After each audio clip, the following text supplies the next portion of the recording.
Welcome out everybody to the No Spank Zone. This is Angela, your host. Today we're doing something a little bit different. We're going to do a ceremony today. So before we get started, there are some things that you're going to need. I have a bowl here, glass bowl full of little water. Let's see. I have sage. Sometimes you can pick this up. God, I think you can pick it up at a bookstore anymore. Got a pair of scissors. I got a needle and thread. And I got some candles. We're going to light these candles here in front of me. Like I said, today is a ceremony. And this is about as hokey as I will get. This is a little tool that you can do to help you as you do shadow work. We're going to do a little bit of covering. So far, on the channel, we have decided to clean out our closets. Our first day, we try to deal with some career issues and what are some of the beliefs that are stopping us from getting the money that we want from laws of attraction or having the job that we want. So today, we're going to do a little ceremony on trying to get rid of those beliefs. And we're going to do further work later on in creating a self-hypnosis sleeping guide. Because I have said it once and I'll say it 1,000 times, your beliefs that are programmed into your brain before the time you reach the age of 8 are locked in your subconscious mind. You cannot consciously change them. If you're going to uproot them, transmute them, try to change them into something constructive today, you're going to have to use sleep. Sleep is the only time where your brain is switched over to the subconscious. Subconscious is driving, right? And the conscious mind is not. You cannot use conscious tools to change the subconscious. You have to work within the subconscious if you want to make the changes to those core beliefs. That is where the root lies. You have to go straight to the root to deal with these particular problematic beliefs. And anyway, but today what we're going to do is a ceremony on how we're going to purge all of these negative beliefs. And it's a little hokey, but it is a tool that you can use to respect yourself. And that's what this channel is all about. So we're going to go back into some of the beliefs that I had said earlier on why I have trouble making money. Just a little cover. I was told by my father, who was a Pentecostal preacher and an officer, that rich people, quite honestly, go to hell. It's a false belief, but it is a belief that probably has kept me from earning the kind of money that I truly desire and want and could benefit from. The other thing my father said is that girls aren't allowed to own their own money. When I lived with him and I babysat, he'd take my babysat money and said the money goes towards the family. I was not allowed to keep my own money. He would often say things like, girls are pretty much worthless. They're incapable of doing anything worthwhile except for marrying a man, listening and obeying to a man, and making their babies. If you haven't understood by now, my father was extremely sexist. There were also messages that my father would give me at the dinner table. He would tell me by his actions that girls were not entitled to their own thoughts, their ideas.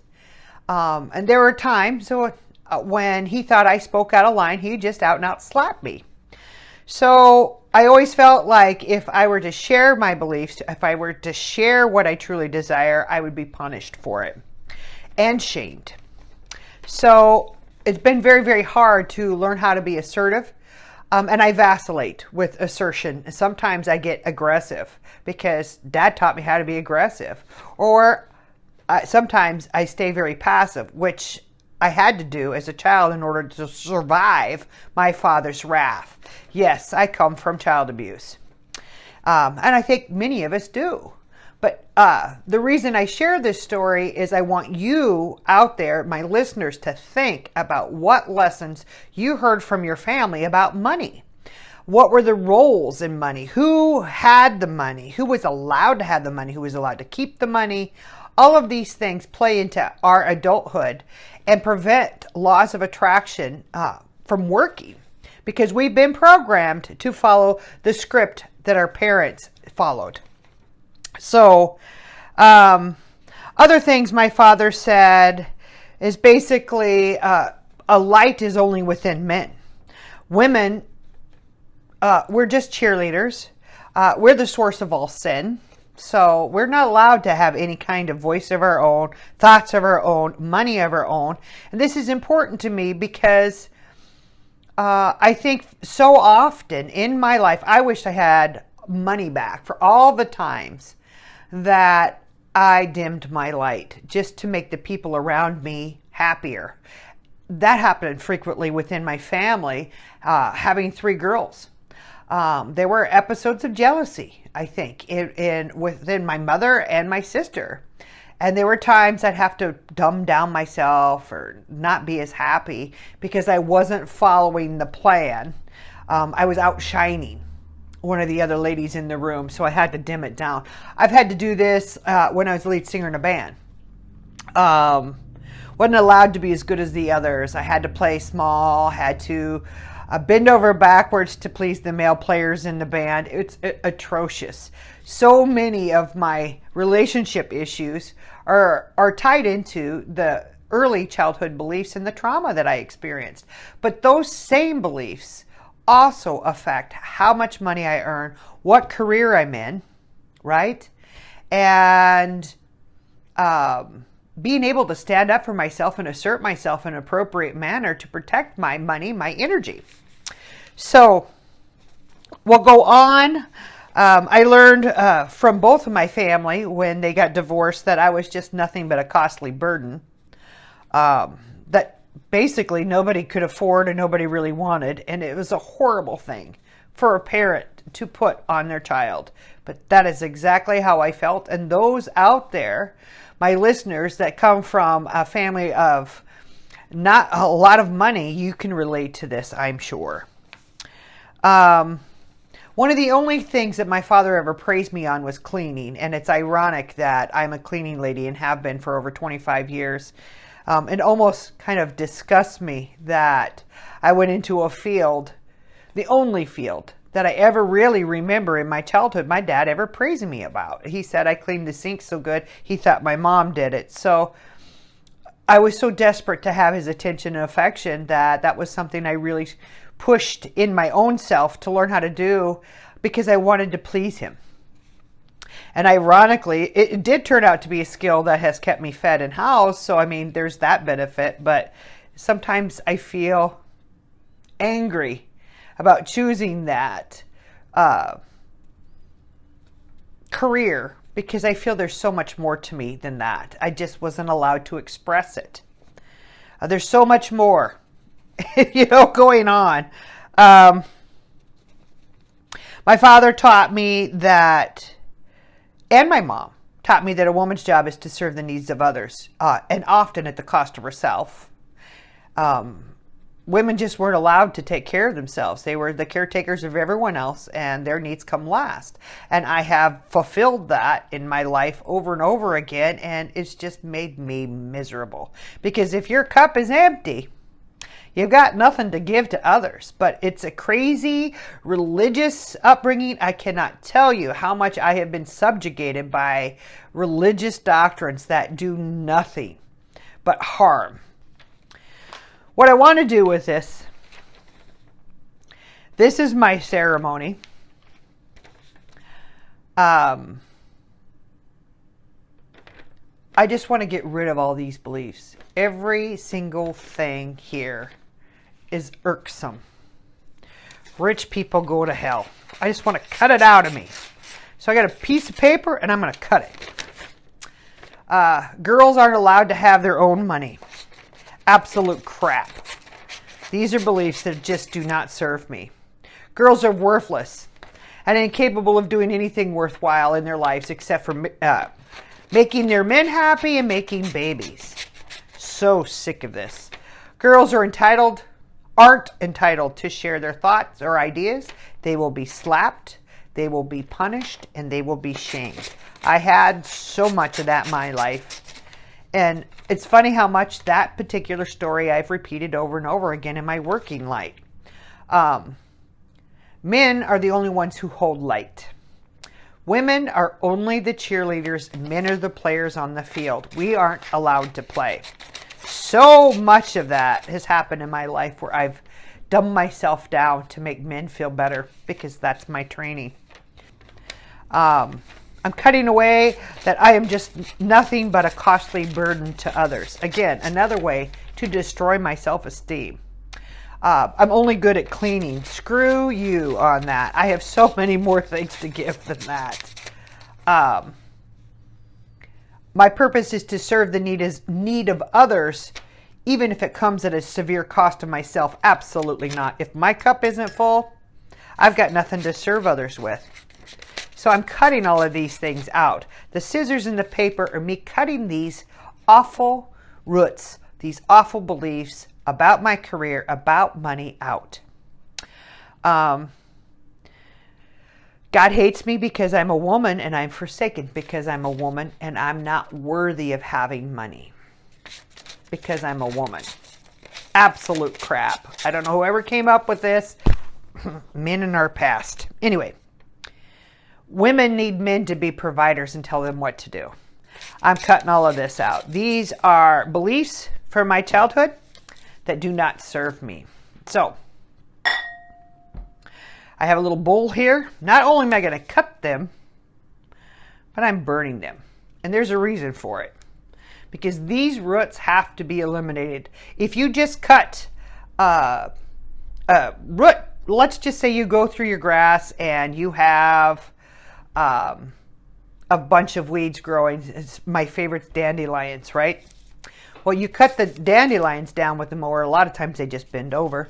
The next day it rains and your dandelions are standing right up. You never got rid of the roots. You never got rid of the weeds. So my part of this is to burn these pieces of paper as a symbol of we're getting rid of all of those negative beliefs that I've been programmed to believe that are not benefiting me in my adult life, not helping me with my career. So we're burning them, cutting them out, getting rid of them, burning them. So obviously be safe if you're going to do this particular exercise by yourself. Do not burn your fingers. Be careful. I have a bowl here, glass, with water in it. Let's not cause any fires. That's not the purpose of this exercise. The purpose of this exercise is to tend to your own needs, to tend to your own beliefs, okay? So I am burning all of this out. All of these things. We're going all the way down to the nub. These beliefs will no longer block me. And we're going to just make a statement of that right here, right now. And these are the tools that you need to get rid of them. So I'm going to let this one burn for a while. Each and every one of them. We cut them out.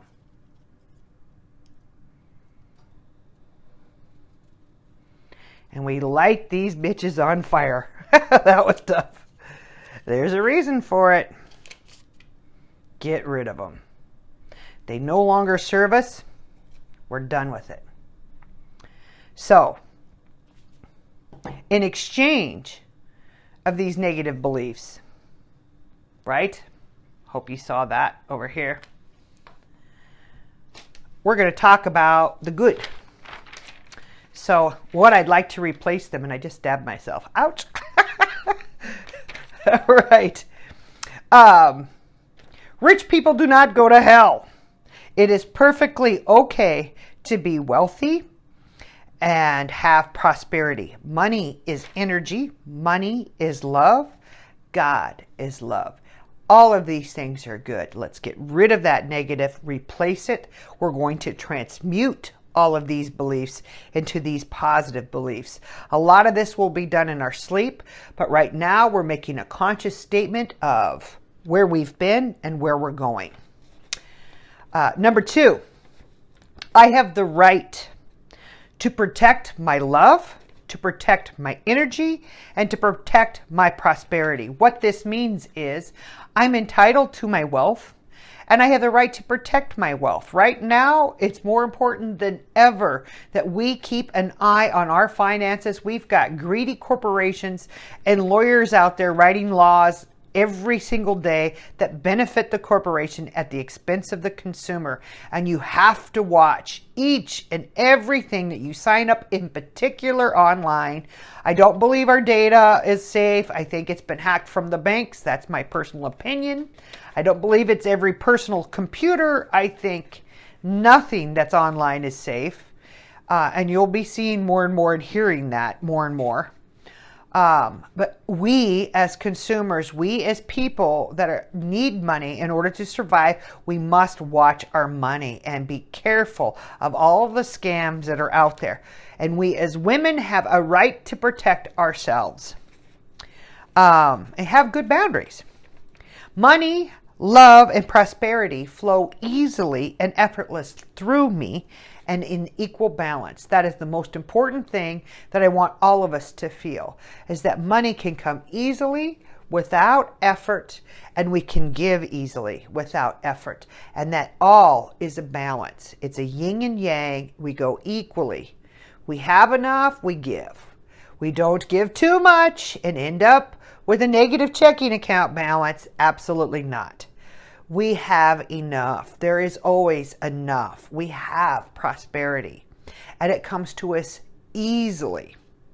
So if you're spending all your time in your days, like I have, working 2 or 3 jobs just to make a living, we're not balanced. That's not balanced. That is not what you're here to do. We're going to find that balance. And if you're paying out far more, you've got a hell of a lot more bills. We're going to change that. We're going to live within our means.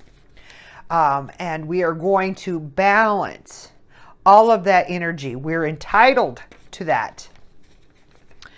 No one is entitled to what I earn but me. It is a misnomer. It is a horrible thing that our society has done to teach women that we're worthless and that our money belongs to everyone but ourselves. It is not true. If you do not love yourself first, you have nothing to give to other people. And it's been a very hard thing for me to follow, to find that balance, but it is necessary, completely necessary. Money is safety. It definitely is for me. I think it is for most of us. Why I always want more. I think why we all want more. It's not necessarily that I want more things, but for me, what I see with a huge amount of prosperity is the ability to breathe. What I want to say is my light is worthwhile. One of the hardest things that I've really struggled with in my life, and maybe it's because I'm a bit empathic. Well, I'm not a bit. I am an empathic person. When I win, sometimes it's hard to feel the joy of winning when I feel the suffering of those who lost. So there's been so many times in my life that I have not stepped up to the plate and shown my full capacity, my full ability, because I don't want to rock the boat. In my childhood, you never wanted to rock the boat because you would be hurt, punished, fear for your life. And nobody wants to be hit. Nobody wants to be condemned. Nobody wants to be grounded, and nobody wants to be shamed and humiliated. But that was a constant in my family. I will tell you right now, I wished if I could do this over, I would shine my light brighter than ever before, and everybody could just eat it.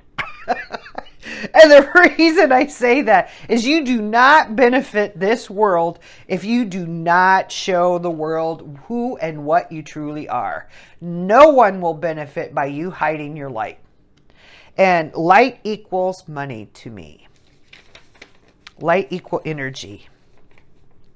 It says, I'd like to say, my light must be shared with others and never diminished. There's a quote that I want to share really quickly from Marianne Williamson. This has been on my refrigerator forever. Look how old this is. I've had this handy dandy thing for over 25 years, but I want to read it to you. It's from one of her books. It says, our worst fear is not that we are inadequate. Our deepest fears is that we are powerful beyond measure. It is our light, not our darkness, that we are most frightened. We ask ourselves, who am I to be brilliant, gorgeous, talented, and fabulous? Actually, who are you not to be? You are a child of God. You are. And your playing small does not serve the world. There is nothing enlightened about shrinking so that other people won't feel insecure around you. We were born to make manifest the glory within us. And that means women, people. It's not just men, women too. It is not in just some of us. It is in every one of us. And as our light shines, we unconsciously give other people permission to do the same. As we are liberated from our own fear, our presence automatically liberates others. I protect my love, my person, my light, and my energy. I don't hide it, and I don't give so much that I'm a doormat. I have great boundaries.